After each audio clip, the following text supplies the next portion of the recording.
Welcome to the Mars Room at iStars Performing Arts Center. I'm Zack, Werner. This is going to be the first in a series, hopefully a series, if I let you live that long, of chats involving the nature of the music industry, what your rights are within the music industry, how the money flows, and hopefully we're going to talk about making music and becoming a star in the modern music industry. As I said, I'm Zack Werner. I was an entertainment lawyer for many years. I was also a judge on the TV show Canadian Idol, which for those of you living outside of Canada is just like whatever idol show you're stuck with in your country. And then I was a manager, and I owned a small record company in partnership with EMI for many years, and have been also a producer of records and a musician and a songwriter. So I've done just about everything that one can do in the music industry. And this gentleman here is Blair Holder. Blair, do you want to tell the out in cyberspace who you are and what you're about? Who I am, Blair Holder. I'm also an entertainment lawyer for about 16 years now. Represented lots of different stars, from Nelly Furtado to Deborah Cox to Sarah Harmer and Chaos, and been cutting deals for about 15 years. Really been a big part of growing the hip hop industry in Canada and taking it, worldwide, shopping in the US and in New York and LA at a time when we were getting laughed at, when they thought all there was in Canada was moose and hockey. Well, really, that is all there is in Canada is moose and hockey, and we just pretend that we don't live in igloos. And that really RCMP do ride around in these red coats on big horses in a circle. They were at the Junos. It's a Canadian firing squad, is RCMP guys riding around in a circle in big red coats. So Blair, just quickly, I mean, we can go into what iStars is at some point in time, but this is not an infomercial for iStars. This is a discussion about people's rights and how the music industry operates and where the money is, because obviously right now in a world that is so dominated by the internet, the idea of how one monetizes one's career, and it's not a career unless there's money in it. Absolutely. Right? That's a big issue, but I'm hoping that there will be some people that are managers and or want to be music industry people who will tune into what we're talking about. And I get this question quite a lot, even from people that are at law school over the years. They want to know how people get into the music business. So do you want to tell me a bit about how you got into it, and how you first set your sights on becoming part of the music industry and how that came to pass? Well, it just happened to be after I finished law school. Didn't even have the plan when I was in law school to do entertainment law, but it happened when I got out of law school in 93, 94. That hip-hop was just starting to kick down the doors of pop music. So timing had it that a lot of people that I knew when I got out of law school were musicians and were starting to make records, particularly hip-hop.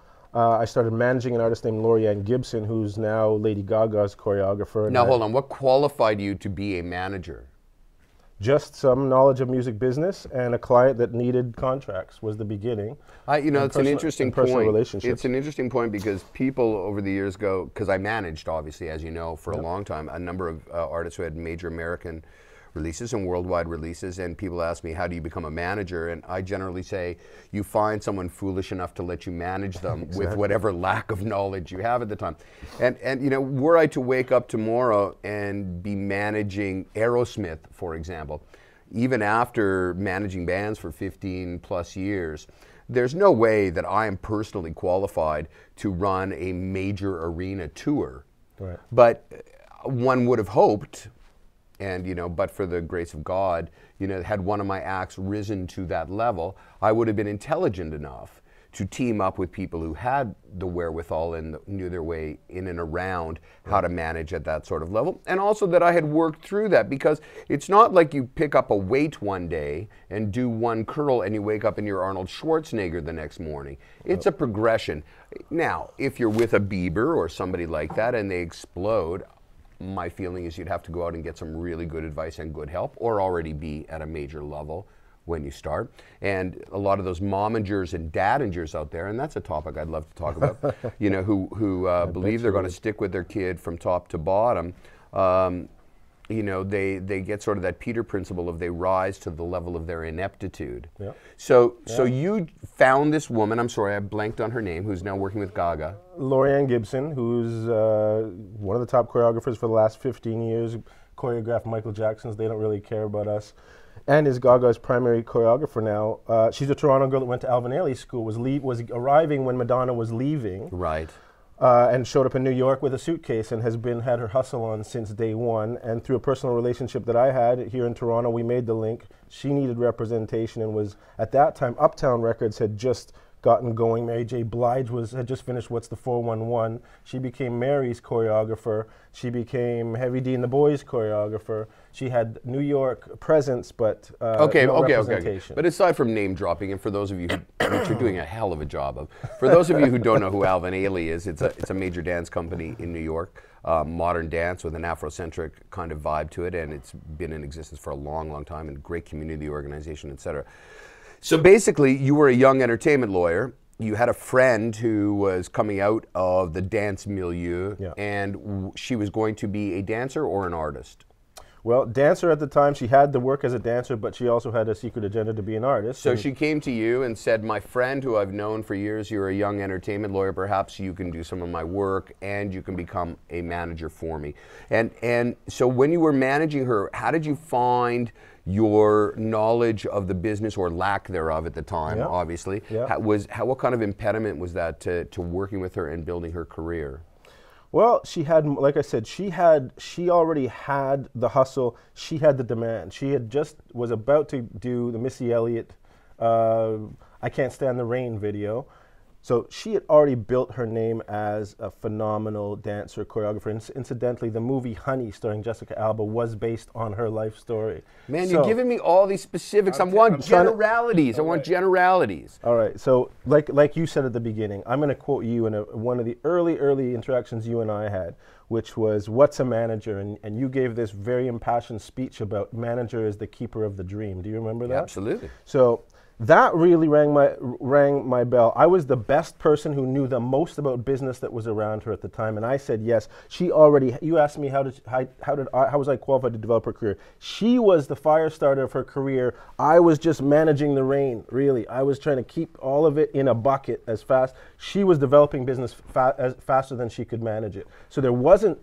I was fortunate to have a client that really has set the stage for what hustle means. Right. She developed her career. All I had to do was keep it from going off the rails at that point. And because I was in Toronto and she was in New York, all of a sudden me being in New York, having a story to talk about in New York and Toronto, gave me profile in Toronto that people were wondering, what the hell is Blair doing in New York? So what you are saying to a certain extent is that it is just finding somebody who has the faith in you and the relationship in the first place, and that the information, and we can talk about how one accumulates information, and the connections and the wherewithal to make stuff happen for your client is really to some extent secondary, because it is relationship, passion, and keeping your eyes on the prize, being the keeper of the dream for that artist. And I always say to people when they first sat down with me, either as a lawyer or as a manager, say, what do you want? What do you see happening? Yeah. Where are you going? What is the goal? What's the vision?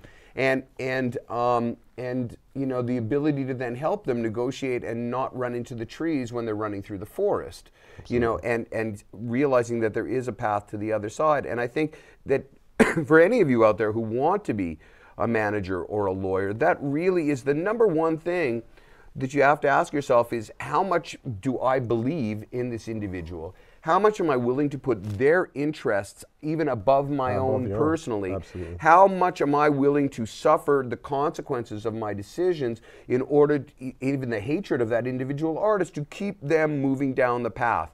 Because the information you can acquire, the passion has to be in your heart in the first place.